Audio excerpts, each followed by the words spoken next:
All right, I'm Chris Avina with American Outdoor News, and today we're here with Michael Jensen of GPO Optics. Mike, thanks for coming on. Yeah, you're welcome for having me. It's always fun to talk outdoors and optics and hunting and all those other kind of fun topics. Well, to start out, I have a pretty specific question. Sure. What separates German optics from U.S. optics, and what makes them better if they are better? Yeah, I think what it really boils down to, the optics technology globally is getting very, very close. They know what they know here, what they know in Germany, what they know in Asia. 20 years ago, you bought something out of Germany versus Asia versus the United States, and the quality gaps were tremendous between them. Yep. Modern day technology with global information sharing and better factories coming online, better technology, that gap has got very, very close. So to kind of answer your question, the real separation between a German-based product line and an other country-based product line is the attention to detail, is the quality control processes that are put into it. Mm-hmm. You can have stuff made in other places, and you can have the variation within the exact same model be quite different. Some are not quite so good, and some are beyond fantastic. And what the German technology does, what the German attention to detail mindset does, is keep those variations and those tolerances very, very tight on anything they push to their QC. So what's good, what meets that specification. You don't have something come in that has any debris in it, or the resolution or the brightness is any different. It's consistently good all the time. Well, yeah, I know there's a lot of companies out there that will cut corners to increase their profit margin. It don't appear that GPO or Zeiss or Swarovski, when you get to that level, you're getting what you pay for. Yeah, there's no doubt. Our advantage versus those other European companies is, we're a fairly new company, right? We've been around 6 years now. And, some of these other companies that have been around, Zeiss, for example, has been around 165 years or something like that. Yep. The infrastructure we built this company on a very lean, efficient, modern infrastructure. And those other companies, they carry decades and decades, even centuries of infrastructure, pensions they have to fund, factories they have to fund, tax structures that they've fallen into. Mm-hmm. And as a new startup company, having all the technology to do what we do without those giant infrastructure costs, we can build product at that premium European level at a far better pricing structure for the end consumer. They can get a lot more bang for their buck now. Well, your line has really increased dramatically in a very short period of time. Yeah, I'm sorry, the what? Your line, you're covering scopes, rangefinders, binos, spotting scopes. You have a pretty broad product line. We have a pretty broad product line. You are right. We started with just some binoculars and some rifle scopes a few years ago. Expanded on those to kind of fit the, in business, what we call the 20-80 rule. 20% of your SKUs in any company is going to be 80% of your revenue. Yeah. So 20% of the optics SKUs out there are the lion's share of what customers are looking for, the features they want. You're not filling niches within a product line, I should say. We've really been focusing on, let's fill that 20-80 rule in the optics market, give as many people exactly what they're looking for as absolutely possible. Yes, we started with some rifle scopes and binoculars. We've expanded the binoculars. We've expanded the rifle scopes. We've jumped much, much further into the range-finding business. We have handheld rangefinders, range-finding binoculars, which really showcases our engineering capabilities. There's a lot of companies out there, not only can they not even get it to market yet, a range-finding binocular, but there's a lot of ones out there that are really not very good. And so this is showcasing the technology we're capable of. You'll see spotting scopes in the very near future from us. We're expanding into red dot sights, tactical scopes now, thermal in the future. So the line's growing very, very fast. But again, our objective is let's pass along great pricing structure to the end consumer, produce 80% of the SKUs that are, 20% of the SKUs that are 80% of the market, and keep this company lean and make it effective for people, cost effective for people to buy GPO products. Now, do you personally test all the products when you're out in the field? We've got about 60 SKUs in the line now, so I mean it's gotten quite big. I've had my hands on every single one of them. I've probably had half the rifle scopes on guns. I've played with all the binoculars and the rangefinders in depth, carry them around my neck. But with that many SKUs, you end up zeroing in on your favorite items in the product line, and that's what I pretty much have stuck on all my stuff now. Well, you're a consummate outdoorsman. You're a long-range shooter. You're a do-it-yourself hunter. What piece of GPO equipment do you find that you can't do without when you're out there? There's a couple of things. Range finding binoculars is certainly the shift in the marketplace. There's no doubt. Yep. And for 90% of the people, they want a binocular, they want a rangefinder, and it fits all of their needs. I'm a West Coast, Rocky Mountain, Southwest kind of hunter myself. So I have larger binoculars. I'm using our 12.5 by 50s on a tripod out west. And it doesn't make sense to use a range-finding binocular for long-range glassing. And I've always carried a small hip rangefinder for ranging distances that I need. These super compact 832s and 1032 range-finding binoculars that have come out now are, I think it's changing the equipment guys are carrying, because I've now replaced my handheld hip, rangefinder with a small pair of range-finding binoculars. Gives me another tool in the field.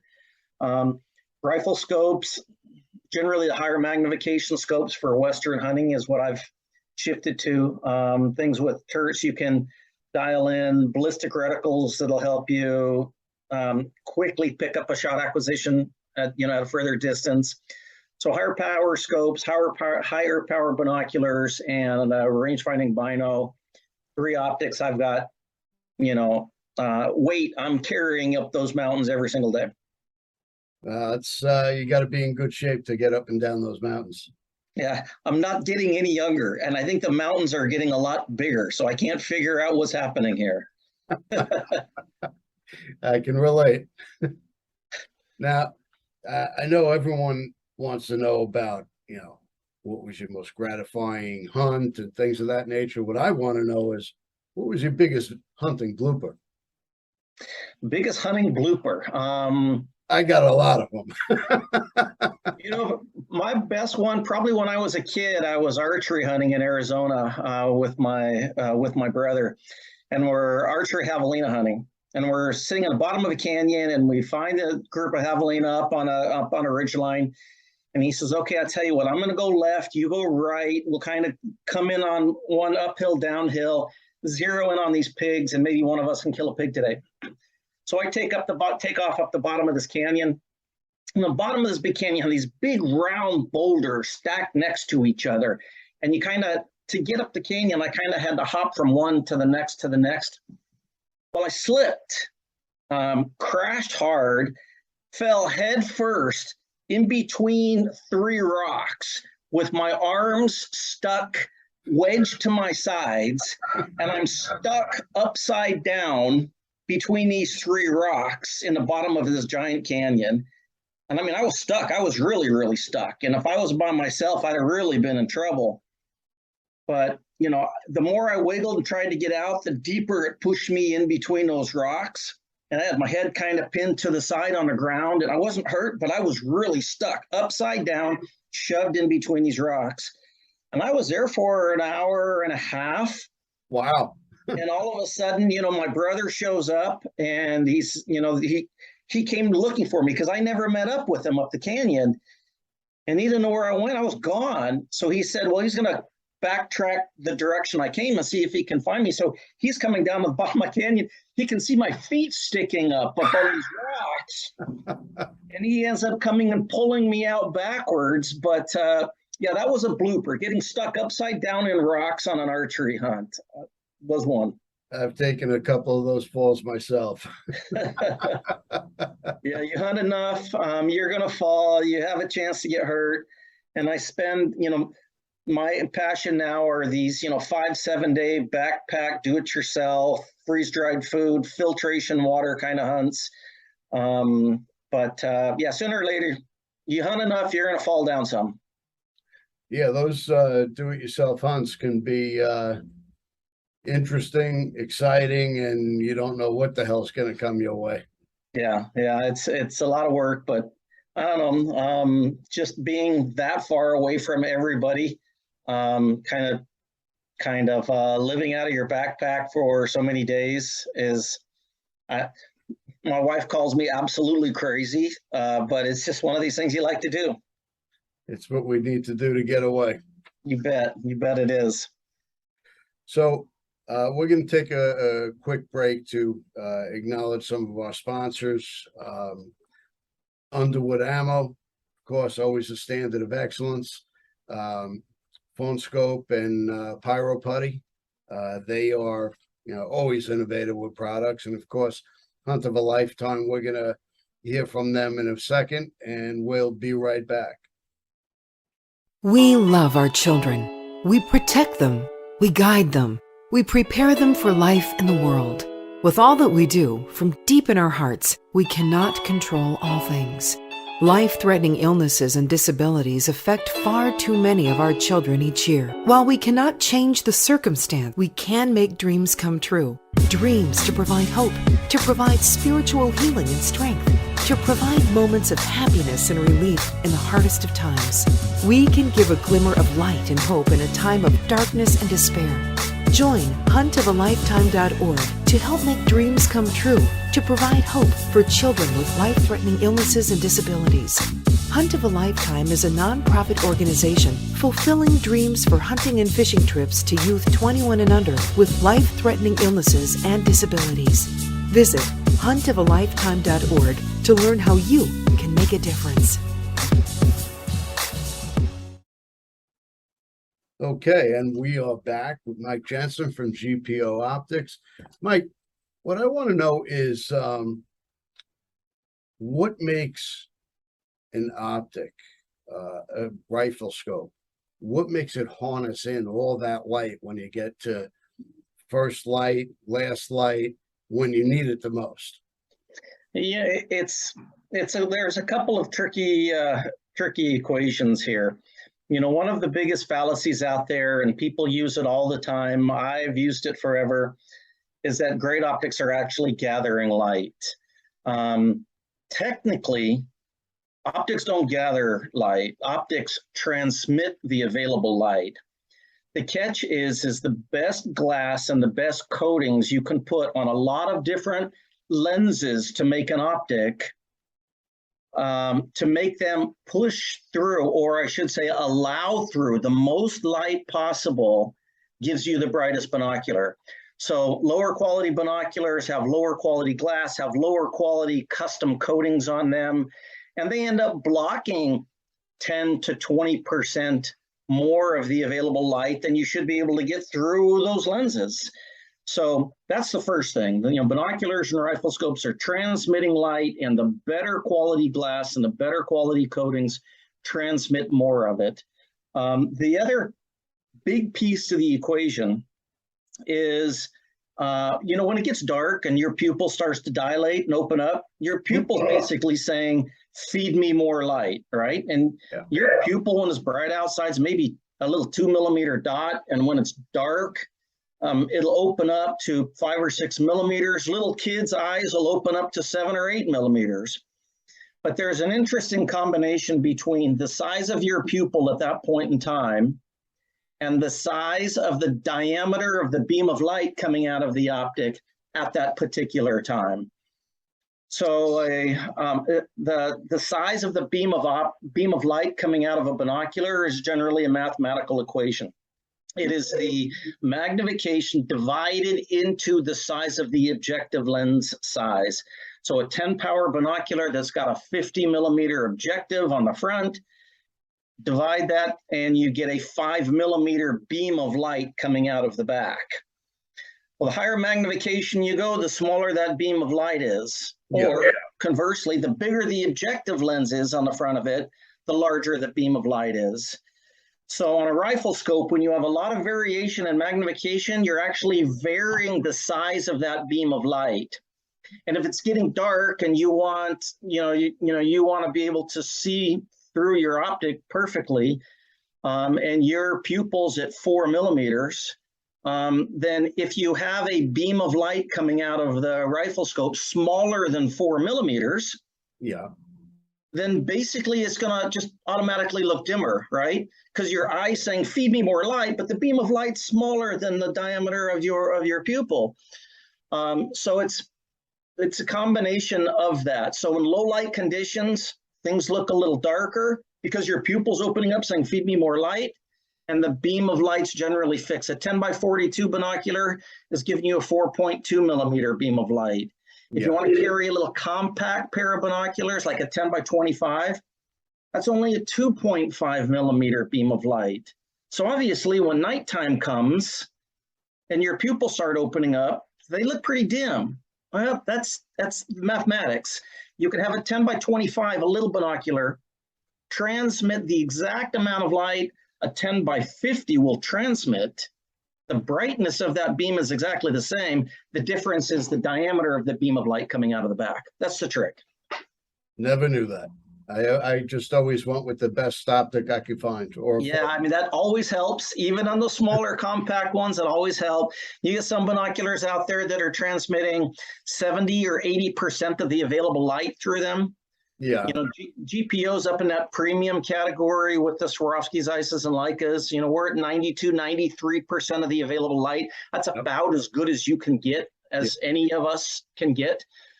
So yeah, obviously a 10 by 42 that's pushing through 93% light, or a 10 by 42 that's pushing through 80% of the light, that's a big difference. It's huge. Now, you've been around the industry a long time, and you've worked with some of the best companies out there. I have. I mean, I've had a very lucky, I always say I'd rather be lucky than good. I've had a very lucky path through the industry. Started in a family business running retail, wholesale, law enforcement distribution company. Then I went to go work for Swarovski. I was sales manager at Swarovski for 8 years. Wow. Wanted to get back on the gun side of the business really hard, so I took a job with Remington. I ended up as vice president of sales there at Remington and all of the brands underneath the Remington brand. Back in the big Remington days, those days are gone now. But I was there for 6 years, and then I was the CEO at Zeiss for 5 years. And then you think, well, I know enough about optics in the industry and the customers. I think we can do this ourselves. So you didn't start GPO. You are on the U.S. side of it. On the U.S. side of it, I started it from scratch, 100%. My partner in Germany was the CEO of the Zeiss Global brand. He originally hired me to go work for Zeiss. He broke away at about the same time I broke away, and he says, Mike, I've got this crazy idea. I've got access to all of their components and supply chains and manufacturing subcomponent companies, as well as some of the best engineers in the world. You've got access to the largest market in the world. The optics business and all the customer base. So why don't we start a partnership here? I'll do the production, design, and engineering from our side. You do the sales, marketing, and distribution from your side. So yeah, technically I was a big piece in getting it off the ground. That's a huge undertaking. A lot of hours on the front side before you kind of even turn the light switch on. Yes. Yeah. Just the technology alone. How long did it take you to develop your first product?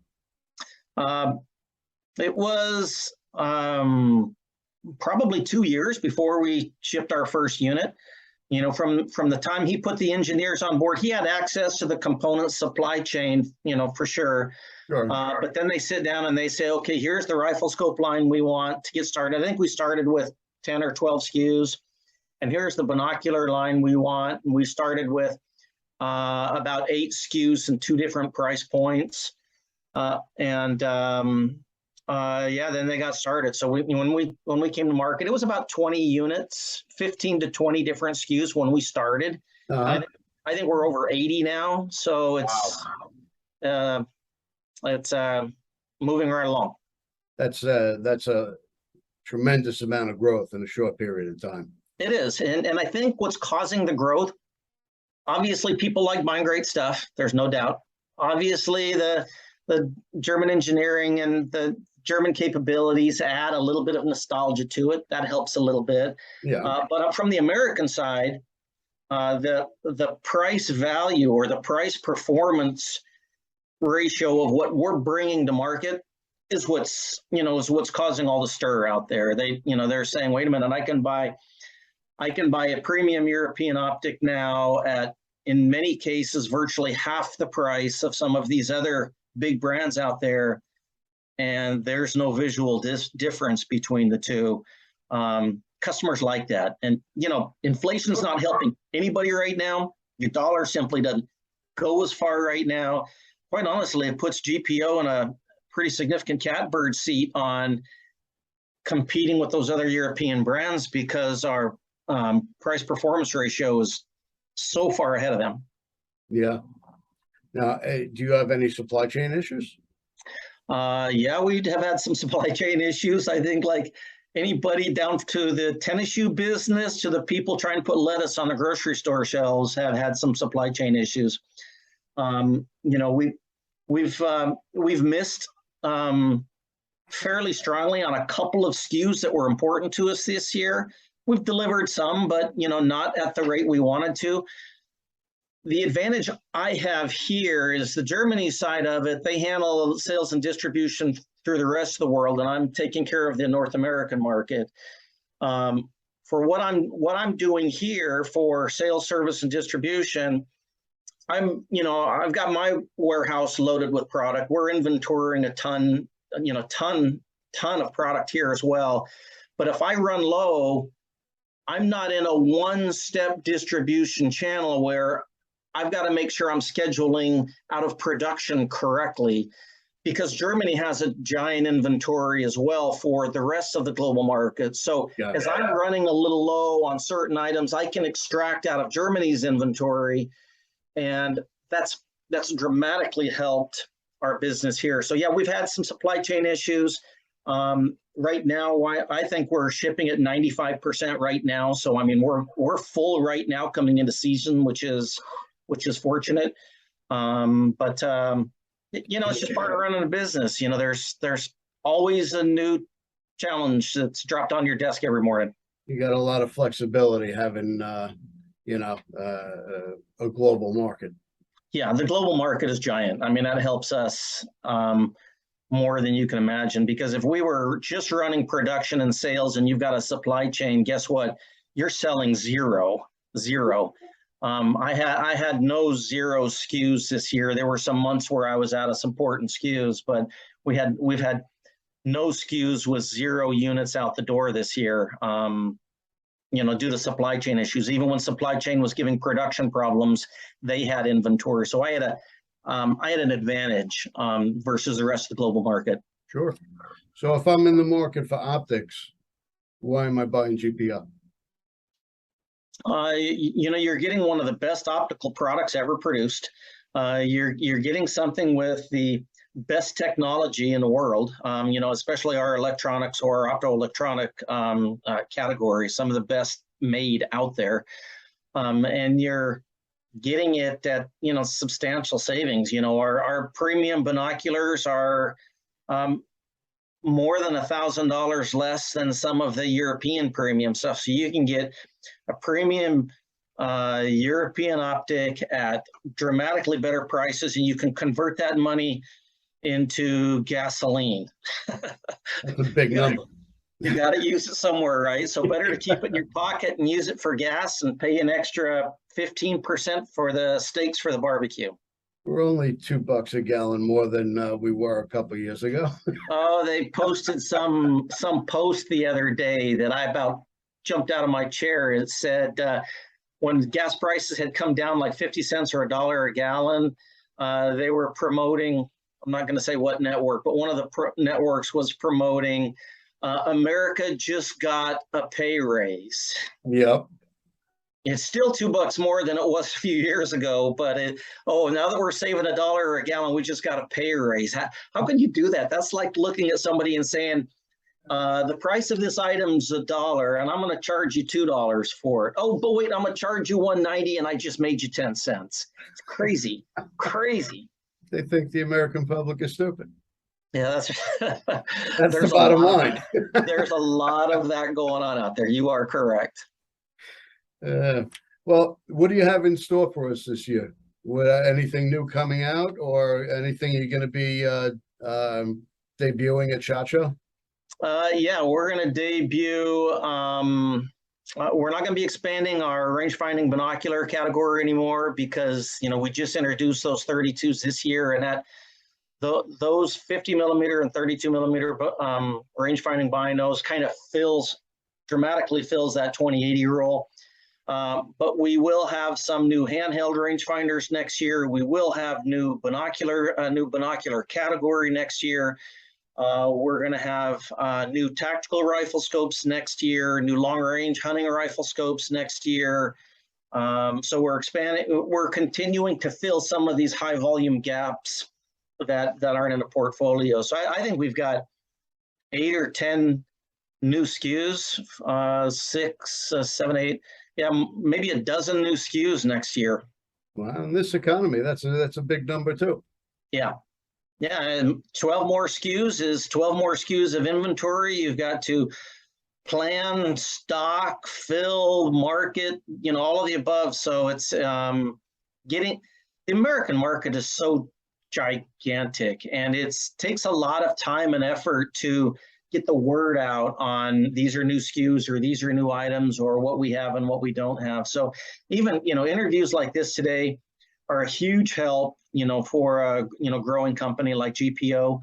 A lot of the industry is saying, it's going to be soft or flat or down a little bit next year, but we're still so new and the market's so big. We're just taking market share. So we've got a lot of growth, a lot of years of growth for us in front of us before we consider we're saturated, and we've got to follow those economic trends. We're just going to grow.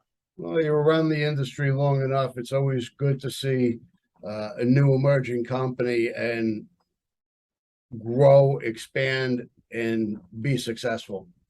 Yeah, it's a lot of work, but it's very, very satisfying. I got to say, being in the industry, I love this industry. I love every brand in this industry. I don't care whose it is, because it all contributes to our lifestyle, our way of life, and what we love to do. I couldn't imagine doing anything else. I just couldn't imagine. Couldn't agree with you more. Well, I definitely appreciate your time. We're running out of time here. Where can we find your products? You can go to any of your local retail store. We're adding retailers as fast as we can get to them. If they don't carry it, they can certainly order it from us and bring it into their store. Any of your listeners who have a local store that isn't stocking GPO, go in and ask them, say, hey, you need to put the GPO line on your shelf. It's a real value to us customers. You can also get our product online on our website at gpo-usa.com. It's also available there. But our focus and our support, my focus and support, is I want to watch the retail base grow, because those retailers nationwide are the ones who support our way of life. And that's what I want this brand to do. Well, anything we can do to help you along, always feel free to ask. And I definitely appreciate your time, and what you've done in the industry is tremendous. And I admire that. Well, thank you. Thank you. It's a lot of work every day, but you wake up with a smile every day. Can't complain. Yes, we do. All right. Well, thanks again. And thank you. See you on our next episode. You bet. Thanks for your time.